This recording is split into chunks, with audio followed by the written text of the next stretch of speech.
அலைக்கும் வரஹ்மத்துல்லாஹி வபரகாத்துஹு. மனிதர்கள் தேடும் செல்வம்.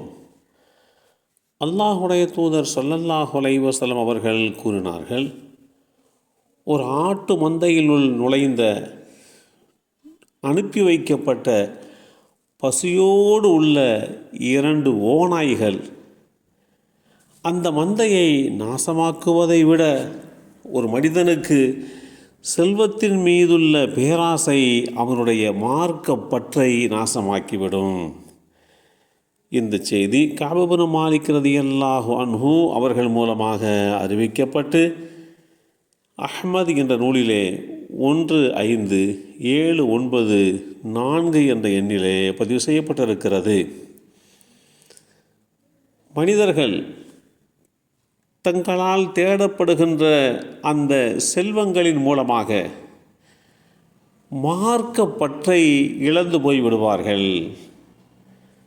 மார்க்கத்தின் மீது இருக்கக்கூடிய விசுவாசம், நம்பிக்கை அவர்களிடத்திலிருந்து பறிக்கப்பட்டுவிடும் என்பதைத்தான் இந்த செய்தி நமக்கு தெளிவுபடுத்தி காட்டுகிறது.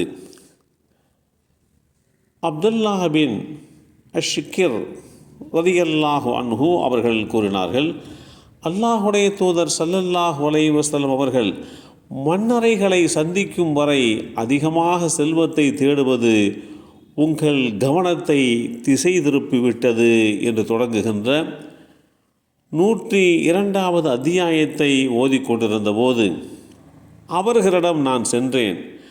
அப்போது அவர்கள், மனிதன் எனது செல்வம் எனது செல்வம் என்று கூறுகிறான். மனிதனே, நீ உண்டு கழித்ததையும் உடுத்தி கிழித்ததையும் தர்மம் செய்து மிச்சப்படுத்தியதையும் தவிர உனது செல்வத்தில் உனக்குரியது எது என்று கேட்டார்கள். இந்த செய்தி ஸஹீஹ் முஸ்லிமில் 5665 என்ற எண்ணிலே பதிவு செய்யப்பட்டிருக்கிறது.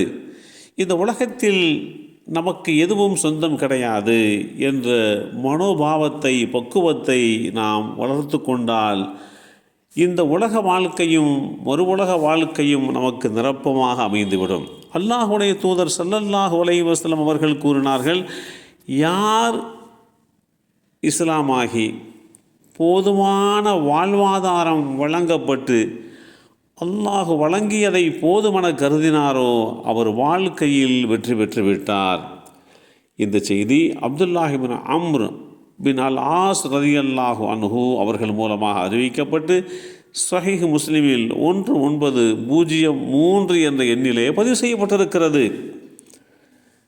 சிறு வயதிலே இருந்த அப்துல்லாஹ் பின் அப்பாஸ் ரலியல்லாஹு அன்ஹுமா அவர்களிடத்திலே அல்லாஹுடைய தூதர் ஸல்லல்லாஹு அலைஹி வஸல்லம் அவர்கள் கூறினார்கள், உனக்கு நான் சில சொற்களை கற்றுத்தருகிறேன். அல்லாஹ்வின் விஷயத்திலே பேணுதலாக இரு, அல்லாஹ் உன்னை பாதுகாப்பான். அல்லாஹ்வின் விஷயத்திலே பேணுதலாக இரு, அல்லாஹுவை கண்முன்னே நீ பெற்றுக்கொள்வாய். நீ எதையாவது கேட்பதாக இருந்தால் அல்லாஹ்விடத்திலே கேள். நீ உதவி தேடுவதாக இருந்தால் அல்லாஹ்விடத்திலே உதவி தேடு. அனைவரும் ஒன்று சேர்ந்து உனக்கு ஒரு நன்மையை செய்ய நாடினால் அல்லாஹ் நாடினாலே தவிர அவர்களால் உமக்கு ஒரு நன்மையும் செய்ய முடியாது.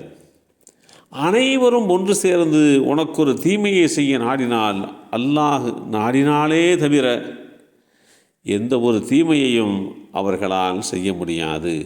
எழுதுகோல் உயர்த்தப்பட்டு விட்டது, ஏடுகள் காய்ந்து விட்டது.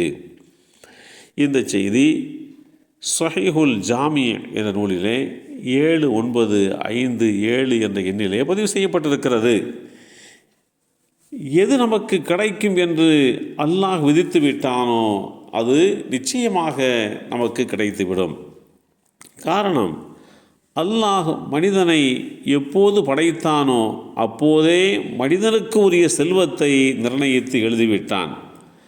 அவன் எதை எழுதினானோ அது கிடைக்கும், அதற்கு மேல் வேறெதுவும் கிடைக்கப் போவதில்லை என்கின்ற மனோபாவத்தை ஒவ்வொருவரும் வளர்த்து கொள்ள வேண்டும். எல்லாம் வல்ல அல்லாஹு தஆலா நமக்கும் நம் சந்ததிகளுக்கும் அருள்பாலிப்பானாக. அஸ்ஸலாமு அலைக்கும் வரஹ்மத்துல்லாஹி வபரகாத்துஹு.